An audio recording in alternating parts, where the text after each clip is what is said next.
Today it was reported on the ABC that Colin Trinder, a former Director of the Environmental Impact Management Australian Defence Force, has stated it is highly likely toxic firefighting foam has run off from Townsville Air Force Base and onto the Great Barrier Reef.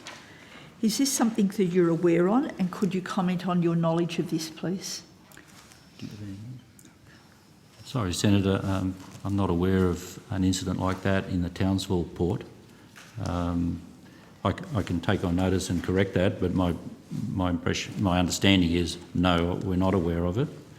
That's all I can say on that.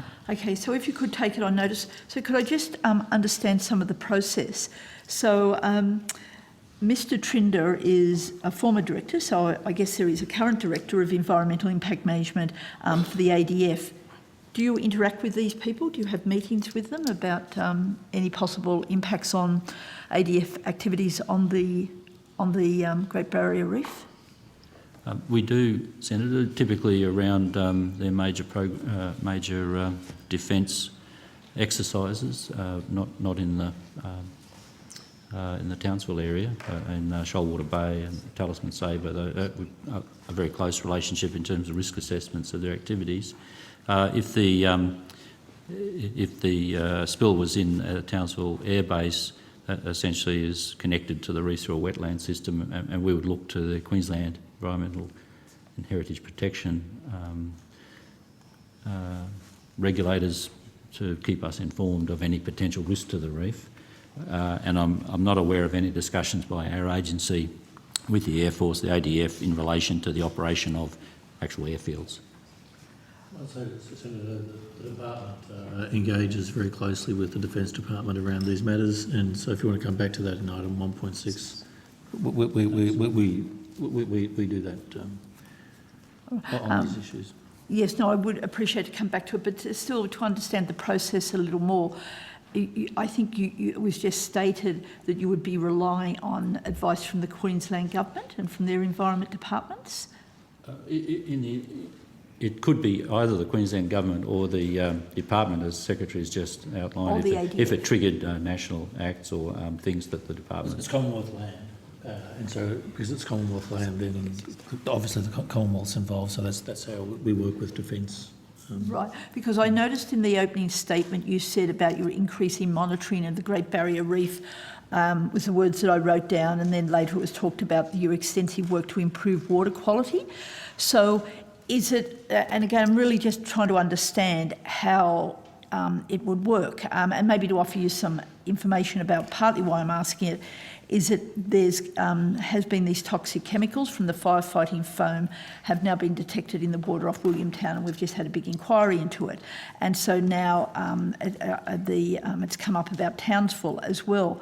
So what I'm trying to understand is that you've made the statements about your increased monitoring of the Great Barrier Reef. So you've got this huge area, there's all sorts of things going on the land.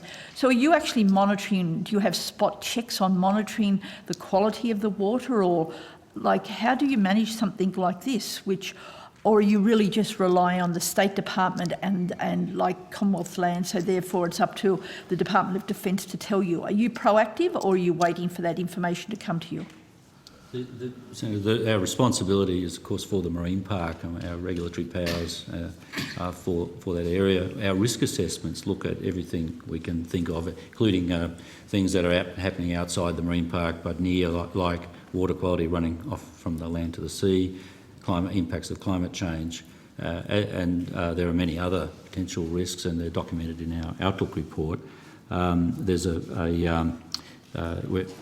We also are careful not to overreach and duplicate regulatory and policy functions that are happening outside but near, and so we do that through partnerships, and we have a very close working relationship with the Commonwealth Department and with the state departments. There's a number of them.